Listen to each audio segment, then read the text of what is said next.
सभी साथियों को जय भीम, जय मूल निवासी।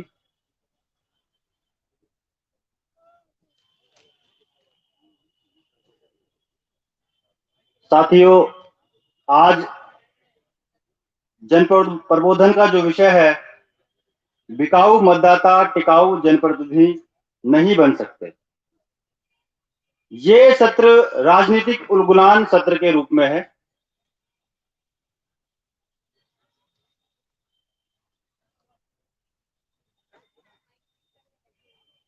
साथियों, यहां जिस विषय पर बात होने जा रही है, वो विचार, वो सत्र, वो विषय इस देश की राजनीति से जुड़ा हुआ विषय है।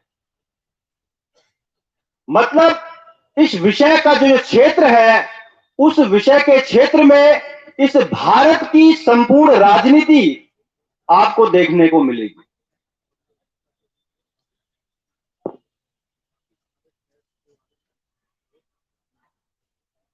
साथियों, हम बात कर रहे हैं यहां पर जन प्रतिनिधि और मतदाता।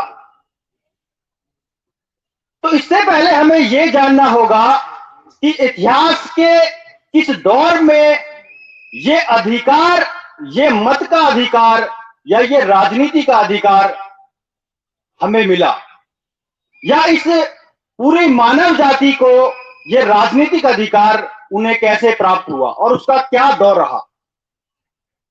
साथियों, दुनिया में सबसे पहले जब हम ये देखते हैं कि आखिर इस मत के अधिकार का प्रयोग किन लोगों ने किया, तो मैं आपको बताना चाहूंगा, क्योंकि राजनीति शास्त्र का विद्यार्थी हूं। यूनान के अंदर स्पार्टा में उस देश के नागरिकों ने सबसे पहले इस अधिकार का प्रयोग किया। अर्थात यूनान के लोगों ने सबसे पहले अपने मत अधिकार का प्रयोग किया। लेकिन आपको यह भी पता होना चाहिए कि स्पार्टा के अंदर, यूनान के अंदर ही राजनीति के महानायक का जन्म हुआ था और उसका नाम था अरस्तु। राजनीति की जहां से शुरुआत होती है, वो शुरुआत अरस्तु के आधार पर स्टार्ट होती है। लेकिन दुनिया के इस राजनीतिक वैज्ञानिक ने भी राजनीतिक अधिकार देने में भेदभाव किया। उसने ये कहा कि इस देश के गरीबों को, इस देश की महिलाओं को, इस देश के किसानों को, इस देश के विदेशी लोगों को यह अधिकार नहीं मिलेगा। मतलब राजनीति शास्त्र के जो महान वैज्ञानिक हैं, उन्होंने भी राजनीतिक अधिकार देने में भेदभाव किया। और जब इतिहास के अगले पन्ने पर पहुंचते हैं, तो हम ये देखते हैं कि ब्रिटेन के अंदर 1688 की जो रक्तहीन क्रांति हुई, ग्लोरियस रेवोल्यूशन हुआ, वहां पर भी महिलाओं को वोट देने का अधिकार नहीं था। जब हम फ्रांस की क्रांति पर आते हैं, तो वहां पर भी हम देखते हैं कि वहां पर भी जिन लोगों के पास जमीन नहीं थी, उनको भी मत देने का अधिकार नहीं था। लेकिन साथियों, जब भारत के संविधान का निर्माण होता है, तो हम ये देखते हैं कि भारत का संविधान ही एक ऐसा संविधान रहा जिसमें सभी लोगों को इस देश के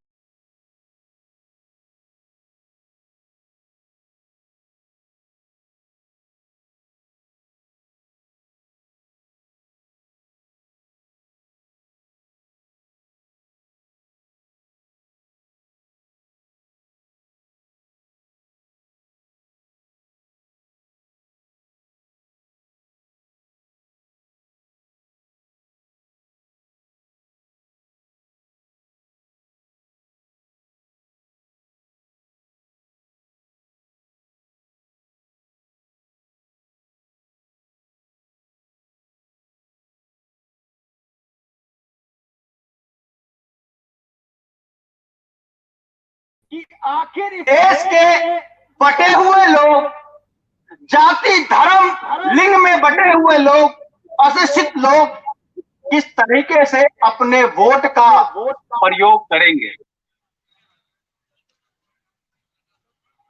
उन्होंने ये कहा कि अगर यहां पर पहला आम चुनाव होता है, लोग वोट डालते हैं, तो इसे इतिहास में सबसे बड़ा जुआ कहा जाएगा।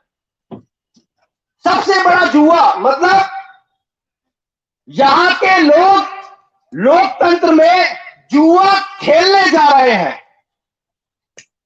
जुआ का मतलब होता है कि जहां सोचा समझा नहीं जाता, केवल कल्पनाओं के आधार पर, लालच के आधार पर हम अपने वोट की कीमत लगा देते हैं। तो दुनिया के दार्शनिक और दुनिया के देश ये देख रहे थे कि भारत के लोग इतिहास में सबसे बड़ी नौटंकी और सबसे बड़ा जुआ खेलने जा रहे हैं। ये इतिहास की किताबों में लिखा है। तो सवाल यह उठता है कि उन लोगों ने जो पूर्व कथित अपनी संभावनाएं इस देश के जनता के बारे में लगाई हुई थी, क्या वो आज सच नजर आती है कि भारत का नागरिक, भारत का मूल निवासी इस देश में लोकतंत्र के साथ नौटंकी कर रहा है, या वो इतिहास में आज भी जुआ खेल रहा है, वोट के साथ जुआ खेल रहा है?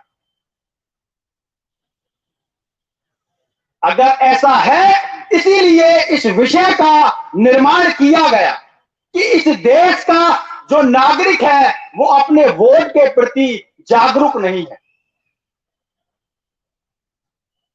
साथियों, जब हम मत की बात करते हैं, आखिर ये मत है क्या चीज? पहले आपको ये मत समझना होगा, और इस मत पर ही पूरी राजनीति यहां पर छुपी हुई है। मत का मतलब है विचार। मत का मतलब है विचार। मैं अक्सर ये कहता हूं कि जिस तरीके से व्यक्ति पर विचार शासन करता है, उसी तरीके से समाज पर भी, राष्ट्र पर भी विचार शासन करता है। व्यक्ति पर विचार शासन करता है, इसका मतलब है कि समाज पर भी और राष्ट्र पर भी विचार ही शासन करता है। लेकिन सवाल यह है कि इस देश के अंदर विचार है किसका? किसका विचार है? और यह विचार शासन कैसे करता है? अगर इस बात को आप समझ गए, तो आप इस देश की जो ब्राह्मणवादी राजनीति है उसको आप समझ जाएंगे, और आप यह भी समझ जाएंगे कि इस देश के अंदर जो यूनिवर्सल प्रिंसिपल है, सार्वभौमिक तरीका है इस देश में सत्ता में आने का, वो है क्या? आखिर सत्ता में आप कैसे आ सकते हैं? साथियों, हमारे ऊपर या व्यक्ति के ऊपर वो विचार शासन करता है जिस विचार की मात्रा आपके दिमाग पर सबसे ज्यादा है। जिस विचार की मात्रा आपके दिमाग पर सबसे ज्यादा होती है, आपके दिमाग पर वही विचार शासन करता है। और यदि व्यक्ति के दिमाग पर बहुमत शासन करता है, तो इसका मतलब है कि समाज पर भी, राष्ट्र पर भी बहुमत ही शासन करता है। मतलब जिस विचारधारा, जिस विचार की मात्रा इस समाज के अंदर ज्यादा होगी, उस व्यक्ति का, उस समाज का ही शासन होगा। जिसकी विचारधारा बहुसंख्यक होगी, उसका शासन होगा। तो अब यह समझना है कि आखिर विचार है किसका, विचार बहुसंख्या में किसका है। तो हम समझते हैं कि इस देश को, इतिहास को, राजनीति को अगर कोई समझेगा तो वो अचंभित हो जाएगा। उसने ऐसी घटना, ऐसा परिदृश्य राजनीति का कहीं नहीं देखा होगा। राजनीति और लोकतंत्र की जब हम परिभाषा देखते हैं तो हमें पता है, बचपन में पढ़ाया जाता है, लोकतंत्र में बहुमत का शासन होता है। भारत और पाकिस्तान का जब बंटवारा हुआ तो जिन्ना की एक चिंता थी और उसने वो चिंता अंग्रेजों के सामने रखी। जिन्ना ने ये कहा कि लोकतंत्र का ये गुण है कि बहुसंख्यक ही शासन करता है वहां पर, क्योंकि बहुसंख्यक होगा तो उस बहुसंख्यक का बहुमत होगा। इस देश के अंदर जो मुसलमान है वो बहुसंख्यक नहीं है। इस देश के अंदर जो बहुसंख्यक है वो हिंदू है। अगर लोकतंत्र इस देश के अंदर लागू हुआ तो हमें बहुसंख्यक लोगों का शोषण झेलना होगा, इसलिए हमें पाकिस्तान अलग चाहिए। यह है पाकिस्तान की और भारत की जो विभाजन की थ्योरी है। तो लोकतंत्र की जो चिंता थी वो जिन्ना ने समझ ली थी। तो हम यहां पर देखते हैं कि इस देश के अंदर और भी अल्पसंख्यक लोग हैं। इस देश के अंदर जो आर्य ब्राह्मण है वो 15% लोग हैं।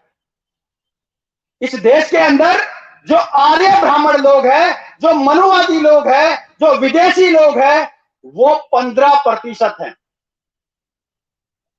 लेकिन उनकी विचारधारा जो मनुवादी विचारधारा है, जो वर्ण व्यवस्था और असमानता पर आधारित विचारधारा है, वो बहुसंख्यक आधार में इस देश के अंदर फैली हुई है। और इस देश का जो 85% बहुजन मूल निवासी समाज है, उसकी फूले अम्बेडकरी विचारधारा अल्पसंख्यक मात्रा में फैली हुई है। कितनी मात्रा में? बहुत थोड़ी मात्रा में। तो 85% मूल निवासी बहुजन समाज की जो विचारधारा है, वो विचारधारा इस देश में बहुत ही थोड़ी मात्रा में फैली हुई है। और जो थोड़े लोग हैं, जो मनुवादी लोग हैं, उनकी विचारधारा इस देश के अंदर बहुतायत आधार में फैली हुई है। तो मैंने कहा कि व्यक्ति पर, समाज पर, राष्ट्र पर विचार शासन करता है, विचारधारा शासन करती है। तो इसका मतलब है कि इस देश के अंदर अगर हमारा शासन नहीं है, अगर हमारा राज नहीं है, इसका मतलब यह है कि हमारी विचारधारा, हमारी फूले अम्बेडकरी विचारधारा बहुसंख्यक आधार में फैली हुई नहीं है। तो करना क्या होगा? हमारा काम क्या है? यहां पर हम मंच के माध्यम से आपको क्या समझाना चाहते हैं? हम इस कन्वेंशन का आयोजन क्यों कर रहे हैं? हम इसलिए इस कन्वेंशन का आयोजन कर रहे हैं ताकि समाज में फूले अम्बेडकरी विचारधारा बहुसंख्यक मात्रा में फैल सके। और अगर हमारी विचारधारा बहुसंख्यक आधार पर फैलेगी तो शासन और प्रशासन, शासन और प्रशासन दोनों हमारा होगा, दोनों हमारा होगा। लेकिन शर्त यह है कि यहां पर बैठे हुए तमाम लोगों को इस विचारधारा को बहुसंख्यक आधार पर फैलाना होगा। एक फूले अम्बेडकरी जो कार्य करता है, जो कैडर है, उसका जो उद्देश्य है, प्रथम उद्देश्य है काम करने का, वो ये है कि इस आइडियोलॉजी को स्प्रेड किया जाए। जितनी ये आइडियोलॉजी स्प्रेड होगी या हो गई है, उतना ही हमारा दुश्मन डरा हुआ है, भयभीत है। और भयभीत होने के कारण ही वो दलाल और भड़ुओं की जो फर्जी अम्बेडकरवादी लोग हैं, वो उनकी लगातार बढ़ोतरी कर रहा है। फर्जी अम्बेडकरवादी जो दलाल भड़ुए हैं, उनकी लगातार वो बढ़ोतरी कर रहा है, ताकि वामसे मूल निवासी संघ ने जो विचार इस जमीन में बोया है, उसकी राजनीतिक फसल वो बड़ी चालाकी से काट के, और इस चालाकी को बेनकाब करने के लिए, अपने ही राजनीतिक फसल काटने के लिए हमने अपना राजनीतिक संगठन बनाया है। अब हमारी फूले अम्बेडकरी विचारधारा की राजनीति दुश्मन की आरी से नहीं कटेगी, दुश्मन की डराती से नहीं कटेगी। हमने भी तैनाती बनाई है, हम अपनी फसल को खुद काटेंगे और फसल भी बोएंगे, ये हमने ऐलान कर दिया है। साथियों,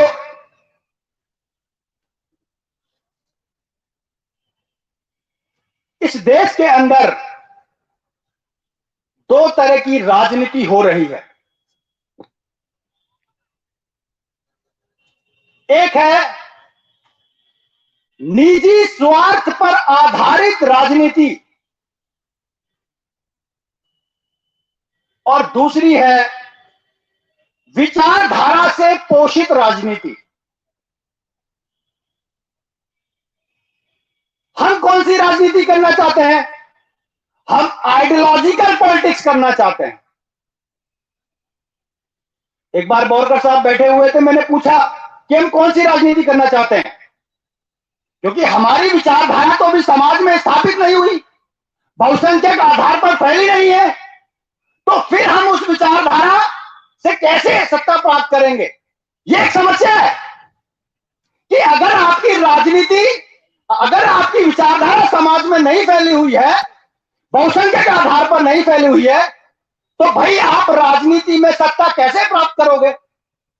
अगर आपको राजनीतिक विचारधारा की राजनीति करनी है तो इसका मतलब आपकी राजनीति सक्सेस नहीं हो पाएगी। तो फिर आपको कौन सी पॉलिटिक्स करनी पड़ेगी? फिर आपको समसामयिक राजनीति करनी पड़ेगी। दुश्मन की जो विचारधारा चल रही है, उसी विचारधारा का पर्दा लगाकर राजनीति करना कर रहे हैं। हमारे समाज के ही जो संगठन है, वो उस यथार्थ, उस समकालीन दुश्मन की आइडियोलॉजी, दुश्मन की पहचान की राजनीति को आगे बढ़ा रहे हैं। तो हमारी राजनीति कैसे सक्सेस होगी? हमारी राजनीति तब सफल होगी जब हम एक तरफ मूल्यवासी संघ से फूले अंबेडकर की विचारधारा को आगे बढ़ाएगा, इस विचारधारा का बीज जन जन में जाकर, घर घर पर जाकर बोएगा, और हमारा जो राजनीतिक विंग है उस फसल को काटे, तब हमारी राजनीति सफल होगी। साथियों, हमारा दुश्मन भी आइडियोलॉजी की राजनीति करता है, लेकिन आपको उसकी आइडियोलॉजी की राजनीति को समझना होगा। मैंने जब फूले अंबेडकरी चश्मे से उस राजनीति को देखा, तो मुझे आभास हुआ कि हमारा दुश्मन दो तरह की राजनीति करता है। एक है नीति की राजनीति और दूसरा है कूटनीति की राजनीति। कूटनीति की राजनीति का मतलब है कि वो आपके समाज में फर्जी कम्युनिस्टवाद, फर्जी अंबेडकरवाद, फर्जी इस्लामवाद, फर्जी बौद्धवाद ये स्थापित करता है, ऐसे संगठन बनाता है और आपके आंदोलन को, आपकी राजनीति को भ्रमित कर देता है। आपको लगता है कि जो फर्जी कम्युनिस्ट है वो देश को शासन और सत्ता में लेके आएगा, इस देश के पिछड़े लोगों को शासन और सत्ता में लेके आएगा। लेकिन आप जरा फूले अंबेडकरी चश्मे से उस संगठन को देखोगे तो उसके निर्माणकर्ता आपको ब्राह्मण बनिए ठाकुर ही मिलेंगे। तो इस समय इस देश के अंदर आपको बहुत ही दिमाग को खोलकर, कानों को खोलकर रखना होगा। फूले अंबेडकरी चश्मे को लगाकर अपने नजरिए से इस देश की राजनीति को समझना होगा कि दुश्मन की दो तरह की राजनीति है, एक है नीति की राजनीति और दूसरा है कूटनीति की राजनीति। तो आपको ऐसी कूटनीति की राजनीति से सावधान होना होगा, अपने लोगों के दिमागों में इस फर्जी राजनीति को बेनकाब करना होगा, तभी वो लोग सही प्रतिनिधि को, सही संगठन को चुनाव कर सकते हैं।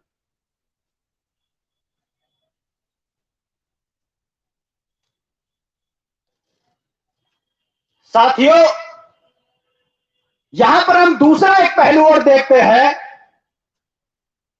इस देश के अंदर संविधान बनने से पहले और संविधान बनने के बाद राजनीतिक दलों का उद्गम हुआ। और यह देखा गया, जब राजनीति के दार्शनिकों ने भारत के राजनीतिक दलों को देखा तो उन्हें पता चला कि भारत में राजनीतिक दलों की कोई अपनी पद्धति है ही नहीं, उनका कोई सिस्टम नहीं है।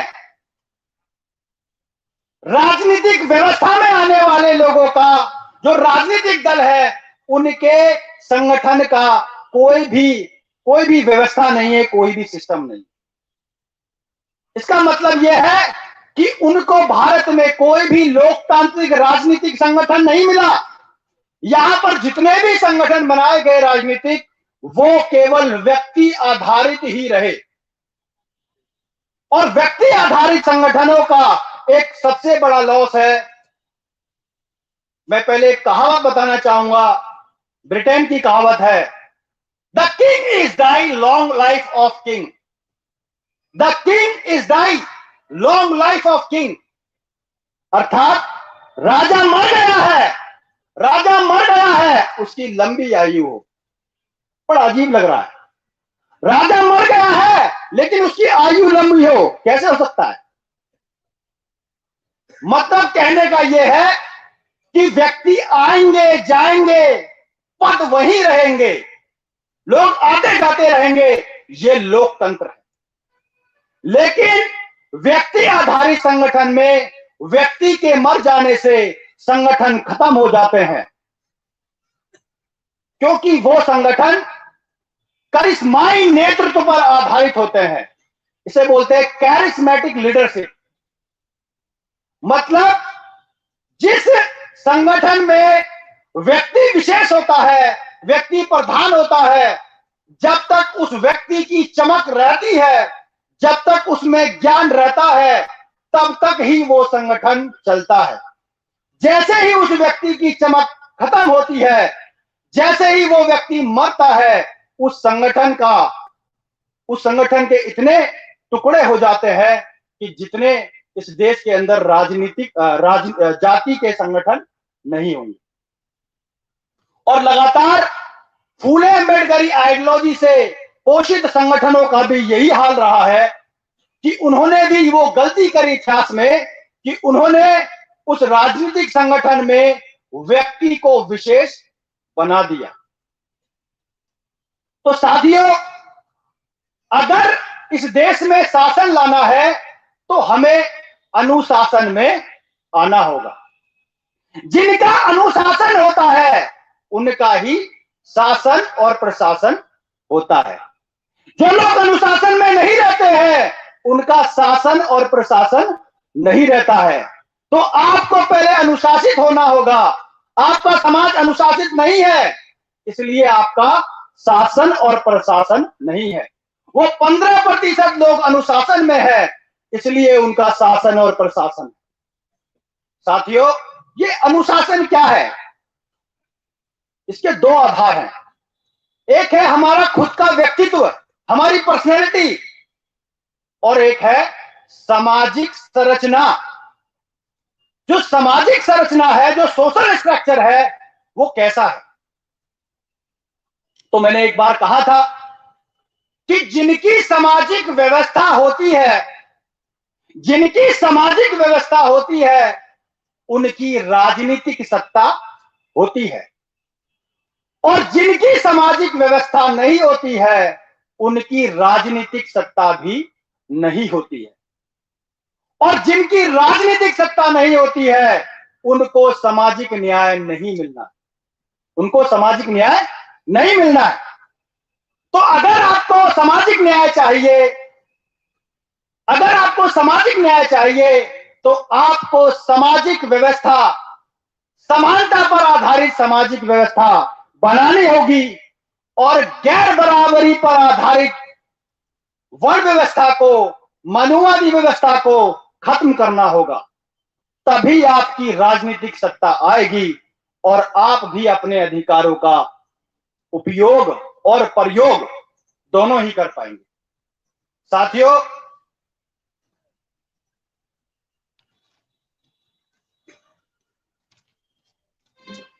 अंत में मैंने इस विषय को लेकर एक थीम बनाई थी और वो थीम यहां पर रख के मैं अपनी बात को यहां पर विराम दूंगा।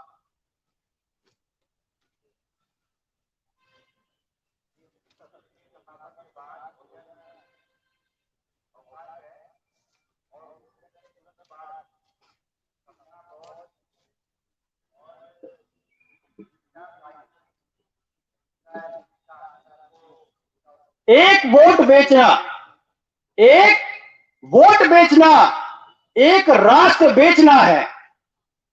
एक वोट बेचना एक राष्ट्र बेचना है। एक राष्ट्र बेचना एक राष्ट्र द्रोह है। जय भीम, जय मूल निवासी।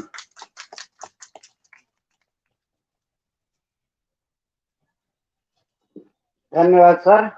इसके पश्चात ये सत्र का समापन होता है। और साथियों, अभी